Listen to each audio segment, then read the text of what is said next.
ശ്രീ വസന്ത് തെങ്ങുംപള്ളി, ഇത് ഈ വീര്യം കുറഞ്ഞ മദ്യത്തിന് നികുതി ഇളവ് നൽകിക്കൊണ്ടൊരു പുതിയ ഘടന നിശ്ചയിച്ചപ്പോൾ അത് വലിയ വിവാദമാവുകയും ഇതിന് പിന്നിൽ വലിയ സാമ്പത്തിക ഇടപാടുകളും അഴിമതിയും നടന്നിട്ടുണ്ടെന്ന് പ്രതിപക്ഷം ശക്തമായ ആരോപണം ഉന്നയിച്ചപ്പോഴും പ്രതിരോധത്തിന് ഇന്ന് എക്സൈസ് മന്ത്രി എം ലിജു ഉയർത്തിയ രണ്ട് വാദങ്ങളുണ്ട്. ഒന്ന്, വീര്യം കുറഞ്ഞ രണ്ട് മദ്യങ്ങൾക്ക് അനുമതി നൽകിയത് ഇടതുമുന്നണി സർക്കാരാണ് എന്നതാണ്. രണ്ടാമത്തേത്, ഇതിലെ നികുതി ഘടന നിശ്ചയിക്കുക മാത്രമാണ് ചെയ്തിട്ടുള്ളത്. UDFന്റെ മദ്യനയം നിലവിൽ വന്നിട്ടില്ല, മറ്റേതൊരു ധനകാര്യ തീരുമാനമാണ് എന്നാണ് അദ്ദേഹം പറഞ്ഞത്. അതിൽ എക്സൈസ് മന്ത്രി ആദ്യം പറഞ്ഞ ഭാഗം ശരിയാണ്. കാരണം കഴിഞ്ഞ ഇടതുമുന്നണി സർക്കാർ 2022-23 അബ്കാരി നയത്തിൽ വീര്യം കുറഞ്ഞ മദ്യവിൽപ്പന അനുവദിച്ച് ചട്ടം ഭേദഗതി ചെയ്തിരുന്നു. പക്ഷെ നികുതി ഘടന തീരുമാനിച്ചിരുന്നില്ല. അന്ന് UDF എതിർത്തിരുന്നതാണ് പ്രതിപക്ഷത്തിരുന്നത് എന്ന് താങ്കൾ ഓർക്കുമല്ലോ. അത് മദ്യമൊഴുക്കാൻ ഇടവരുത്തും, ഈ നയം അപകടകരമാണ് എന്ന നിലപാട് സ്വീകരിച്ചിരുന്നു UDF പ്രതിപക്ഷത്തുള്ളപ്പോൾ. അതൊന്ന്. രണ്ടാമത്, ഈ വളരെ പ്രധാനപ്പെട്ട മദ്യ കമ്പനികൾ വീര്യം കുറഞ്ഞ മദ്യം വിൽക്കുന്നതിന് വേണ്ടി കേരളത്തിൽ സർക്കാരിനെ സമീപിച്ചു. അവർക്ക് നികുതി പരിഷ്കരണം ആവശ്യമായിരുന്നു. പക്ഷെ അതിന് കഴിഞ്ഞ ഇടതുമുന്നണി സർക്കാർ നിന്നുകൊടുത്തില്ല. കാരണം എന്താണെന്ന് വെച്ചാൽ ഇത് വലിയ നഷ്ടം സർക്കാരിന് ഉണ്ടാക്കും എന്ന ധനകാര്യ പ്രശ്നം ഉന്നയിച്ചുകൊണ്ട് തന്നെയാണ് അതിനെ അനുവദിക്കാതിരുന്നത്. ഇത് രണ്ടും ഇപ്പോൾ UDF സർക്കാർ അധികാരത്തിൽ വന്നപ്പോൾ നടപ്പാക്കുകയാണ്. ഒന്ന്, നിങ്ങൾ എതിർത്തിരുന്ന ഒരു കാര്യം നിങ്ങൾ നടപ്പാക്കാൻ തീരുമാനിക്കുന്നു. രണ്ട്, സർക്കാരിനുണ്ടാകുന്ന സാമ്പത്തിക നഷ്ടം ചൂണ്ടിക്കാട്ടി കഴിഞ്ഞ സർക്കാർ എതിർത്തിരുന്ന അതേ കാര്യം നിങ്ങൾ ഇളവ് അനുവദിച്ചുകൊണ്ട് യഥേഷ്ടം ഇവിടെ വീര്യം കുറഞ്ഞ മദ്യം ഉപയോഗിക്കാൻ അവസരമൊരുക്കുന്ന തരത്തിൽ അതിൻ്റെ ഒരു ലൂപ്പ് ഹോൾ ഉണ്ടാക്കിയിരിക്കുന്നു. എക്സൈസ് മന്ത്രി പറഞ്ഞ ന്യായത്തിന് എന്തെങ്കിലും നിലനിൽപ്പുണ്ടോ ശ്രീ വസന്ത് തെങ്ങുംപള്ളി? അല്ല, നോക്കൂ, ഈ രണ്ട് സർക്കാരുകൾ തുടർച്ചയാണ്, കക്ഷികൾ മാറി വരുമ്പോഴും. പക്ഷേ LDF സർക്കാരിൻ്റെ രണ്ട് ബഡ്ജറ്റ് പ്രസംഗങ്ങൾ, ഒന്ന് 2022-23 മാർച്ച് മാസം 11-ാം തീയതി KN ബാലഗോപാലിൻ്റെ പ്രസംഗം, 33-ാമത്തെ പേജ് 64-ാമത്തെ പോയിന്റ്, പഴവർഗ്ഗങ്ങളും മറ്റ് കാർഷിക ഉൽപ്പന്നങ്ങളും ഉപയോഗിച്ച് എഥനോൾ ഉൾപ്പെടെയുള്ള മൂല്യവർദ്ധിത ഉൽപ്പന്നങ്ങൾ ഉണ്ടാക്കുകയും വീര്യം കുറഞ്ഞ മദ്യം ഉൽപ്പാദിപ്പിക്കാനുള്ള നടപടികൾ സ്വീകരിക്കുകയും ചെയ്യും ഈ സർക്കാർ. പൈലറ്റ് പ്രൊജക്ട് എന്ന നിലയിൽ തിരുവനന്തപുരത്ത് അതിനുവേണ്ടിയുള്ള കാര്യങ്ങൾ ചെയ്യും. പദ്ധതിക്കായി 2 കോടി രൂപ മാറ്റിവെക്കുന്നു.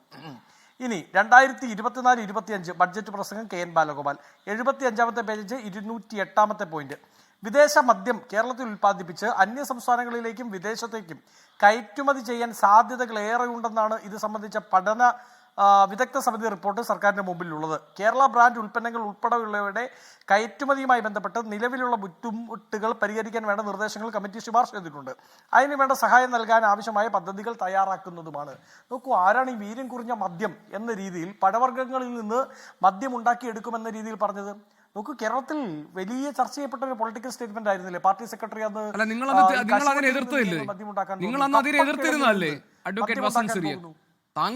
താങ്കളും താങ്കളുടെ രാഷ്ട്രീയ പാർട്ടിയും അന്ന് അതിനെ എതിർത്തിരുന്നതല്ലേ?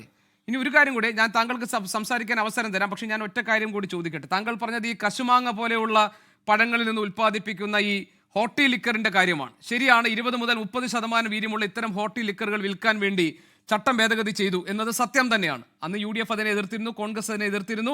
നിങ്ങളത് മദ്യം ഇവിടെ ഒഴുക്കാൻ അവസരം ഒരുക്കുന്ന നയമാണെന്ന് വിമർശിച്ചിരുന്നു. ഇനി രണ്ടാമത്തെ കാര്യം, അങ്ങനെയാണെങ്കിലും അതിൽ നികുതി ഘടനയിൽ മാറ്റം വരുത്താനോ ഇളവ് നൽകാനോ കഴിഞ്ഞ സർക്കാർ തീരുമാനിച്ചിരുന്നില്ല. ഇപ്പോൾ ഈ സർക്കാർ അത് ചെയ്തിരിക്കുന്നു. അതായത് മദ്യം ഒഴുകാൻ കാരണമാകുമെന്ന് നിങ്ങൾ അന്ന് വിമർശിച്ച അതേ കാര്യത്തിൽ മദ്യം കൂടുതൽ ഒഴുക്കാൻ ഇടവരുത്തുന്ന രീതിയിൽ നിങ്ങളൊരു തീരുമാനം എടുത്തിരിക്കുന്നു. എന്നിട്ട് നിങ്ങൾ എല്ലാ തവണയും പറയുന്ന പോലെ സർക്കാരുകൾ തുടർച്ചയല്ലേ എന്ന ന്യായം പറയുകയാണ്. അതല്ലേ സത്യം ശ്രീ വസന്ത് തെങ്ങുംപള്ളി? അല്ല ഗോപികൃഷ്ണൻ, ആ റീഡിങ് തെറ്റാണ്. കാരണം എന്താണെന്ന് അറിയാമോ? വീര്യം കുറഞ്ഞ മദ്യത്തിന്റെ കാറ്റഗറിയിൽ നിലവിൽ അവൈലബിൾ ആയത് ഏതൊക്കെയാണ്? അത് ബിയറും വൈനുമാണ്. ബിയർ ആൻഡ് വൈനിന് എത്ര % ടാക്സ് ഉള്ളത്?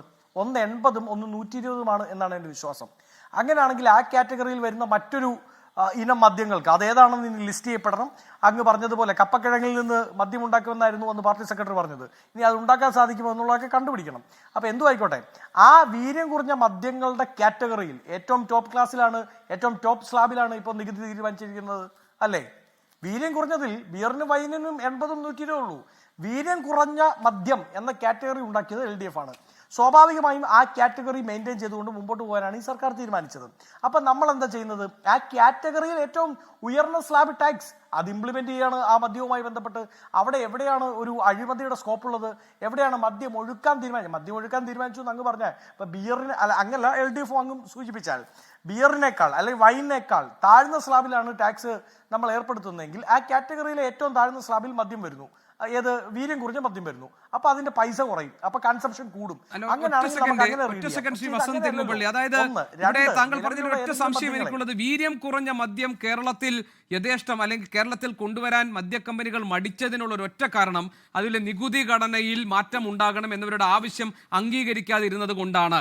42.86% വീര്യമുള്ള മദ്യം, അതായത് ഇന്ത്യൻ നിർമ്മിത വിദേശ മദ്യം എന്നത് വിൽക്കുന്ന അതേ നികുതി ഏതാണ്ട് 251% നൽകേണ്ടി വരും എന്നതുകൊണ്ടാണ് വീര്യം കുറഞ്ഞ മദ്യം കേരളത്തിൽ ലഭിക്കാതിരുന്നത്. ഇന്ന് നിങ്ങൾ അതിന് സാഹചര്യം ഒരുക്കിയിരിക്കുന്നു, അതിന് സാധ്യത ഉണ്ടാക്കി കൊടുത്തിരിക്കുന്നു. കൂടുതൽ പേരെ മദ്യത്തിലേക്ക് കൊണ്ടുവരാനും അവരെ കുടിപ്പിച്ച് കിടത്താനുമുള്ള തീരുമാനമാണ് ഇതിലൂടെ സംഭവിച്ചിരിക്കുന്നതെന്ന് മദ്യവിരുദ്ധ സമിതി ആക്ഷേപിക്കുന്നതും ആരോപിക്കുന്നതും അതുകൊണ്ടാണ്. കഴിഞ്ഞ സർക്കാരിന്റെ കാലത്ത് നിങ്ങൾ എതിർത്ത അതേ കാര്യം സർക്കാരുകൾ തുടർച്ചയാണെന്ന ന്യായം പറഞ്ഞ് നിങ്ങൾ നടപ്പാക്കുകയാണ്. നികുതി ഘടന നിശ്ചയിക്കപ്പെടാതിരുന്നിരുന്ന ഒരു കാര്യത്തിൽ നികുതി ഇളവ് നൽകിക്കൊണ്ട് നിങ്ങൾ അതിനെ സ്വാഗതം ചെയ്യുകയാണ്. അതല്ലേ സംഭവിച്ചത്? ഒരിക്കലല്ല. നികുതി ഇളവ് എന്ന വാക്ക് തന്നെ ഈ വിഷയവുമായി ബന്ധപ്പെട്ട് തെറ്റാണ്. കാരണം ഒന്ന്, ഈ നമുക്ക് നികുതി സ്ലാബ് തീരുമാനിക്കാതിരിക്കാൻ പറ്റില്ല. കാരണം സർക്കാർ പ്രഖ്യാപിച്ച ഒരു പദ്ധതിയാണ്. അതുമായി ബന്ധപ്പെട്ട് ജിയോസ് ഉണ്ട്. ആ ജിയോ വേണമെങ്കിൽ ഞാൻ വായിക്കാം, അല്ലെങ്കിൽ അങ്ങേക്ക് അയച്ചു നൽകാം. 2022-ലും 23-ലും 24-ലും ഗവൺമെന്റ് ഓർഡറുകളുണ്ട്, ബഡ്ജറ്റ് പ്രസംഗങ്ങളുണ്ട്, ബഡ്ജറ്റ് അലോക്കേഷൻ ഉണ്ട്. അതാണ് ഞാൻ ഫണ്ട് അടക്കം വായിച്ചത്. ആ സർക്കാർ വലിയൊരു ഫ്ലാഗ്ഷിപ്പ് പ്രോഗ്രാമായി മുമ്പോട്ട് കൊണ്ടൊരു കാര്യമാണ്.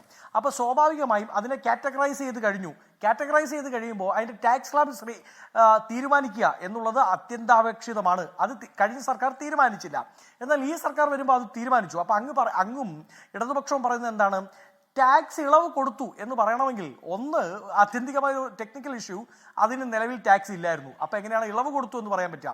ഇനി അങ്ങ് പറയുന്നത് പോലെ 250+ വീര്യം കൂടിയ മദ്യത്തിന്റെ നിലവിലെ ടാക്സ് സ്ലാബ് അത് തന്നെ ഇതിലേക്ക് ഇംപ്ലിമെന്റ് ചെയ്യാൻ പറ്റില്ല. അങ്ങനെ ആയിരുന്നെങ്കിൽ പിന്നെന്തിനാണ് പ്രത്യേക ഒരു കാറ്റഗറൈസേഷൻ ഈ കാര്യത്തിൽ നടത്തുന്നത്? അങ്ങനെ ഒരു കാറ്റഗറൈസേഷൻ നടത്തുന്നത് തന്നെ വീര്യം കുറഞ്ഞ മദ്യം കൂടുതൽ ഉൽപ്പാദിപ്പിക്കുകയും അത് വിദേശ രാജ്യങ്ങളിൽ, അത് LDF ഗവൺമെന്റിന്റെ ബഡ്ജറ്റ് പ്രസംഗം തന്നെയാണ്, വിദേശ രാജ്യങ്ങളിലേക്ക് അടക്കം നമുക്ക് എക്സ്പോർട്ട് ചെയ്യാൻ പറ്റുന്ന സാധ്യത പരിഗണിക്കാൻ വേണ്ടിയാണ്, സംസ്ഥാനത്തിന് വരുമാനം ഉണ്ടാക്കാൻ വേണ്ടിയാണ്. അങ്ങനെ ഉണ്ടാകുമ്പോൾ വീര്യം കുറഞ്ഞ മദ്യങ്ങളുടെ കാറ്റഗറിയിലുള്ള ടാക്സ് സ്ലാബ് മാത്രമാണ് നമുക്ക് ഇതിൽ ഇംപ്ലിമെന്റ് ചെയ്യാൻ പറ്റുക. അതാണ് ഞാൻ നേരത്തെ സൂചിപ്പിച്ചത്. ആ കാറ്റഗറിയിൽ, അതായത് വീര്യം കുറഞ്ഞ മദ്യങ്ങളുടെ കാറ്റഗറിയിലെ ഏറ്റവും ഉയർന്ന ടാക്സ് സ്ലാബാണ് ഇപ്പോൾ നമ്മൾ അതിൽ ആഡ് ചെയ്തിരിക്കുന്നത്. ഇനി വരും കാലങ്ങളിൽ അത് കൂട്ടണോ വേണ്ടോ എന്നൊക്കെ സർക്കാരുകളാണ് തീരുമാനിക്കേണ്ടത്. ആ സർക്കാരുകളുടെ മദ്യനയവുമായി ബന്ധപ്പെട്ട് അതിരിക്കും. ഒന്ന്, വീര്യം കുറഞ്ഞ മദ്യം പ്രോത്സാഹിപ്പിക്കണമെന്ന് പറഞ്ഞിരുന്നത് CPM സംസ്ഥാന സെക്രട്ടറി നേരിട്ടായിരുന്നല്ലോ. എങ്കിലും MDMA-യും കഞ്ചാവും അടക്കമുള്ളതിനെ പ്രതിരോധിക്കാൻ പറ്റൂ എന്ന ആശയമായിരുന്നല്ലോ ഇവർ പറഞ്ഞത്.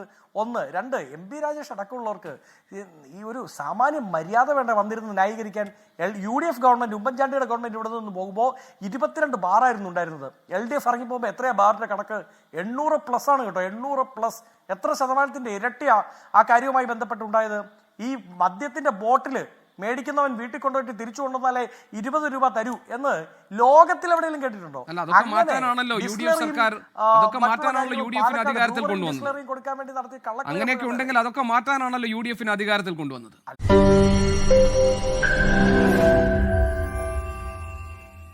ലോകത്തെവിടെയായാലും ഏത് സമയത്തും 24 വാർത്തകളും ഓഗ്മെന്റഡ് റിയാലിറ്റി പാക്കേജുകളും എക്സ്പ്ലെയിനറുകളും വിശദമായി കാണാൻ ഞങ്ങളുടെ YouTube ചാനൽ നിങ്ങൾക്ക് സബ്സ്ക്രൈബ് ചെയ്യാം.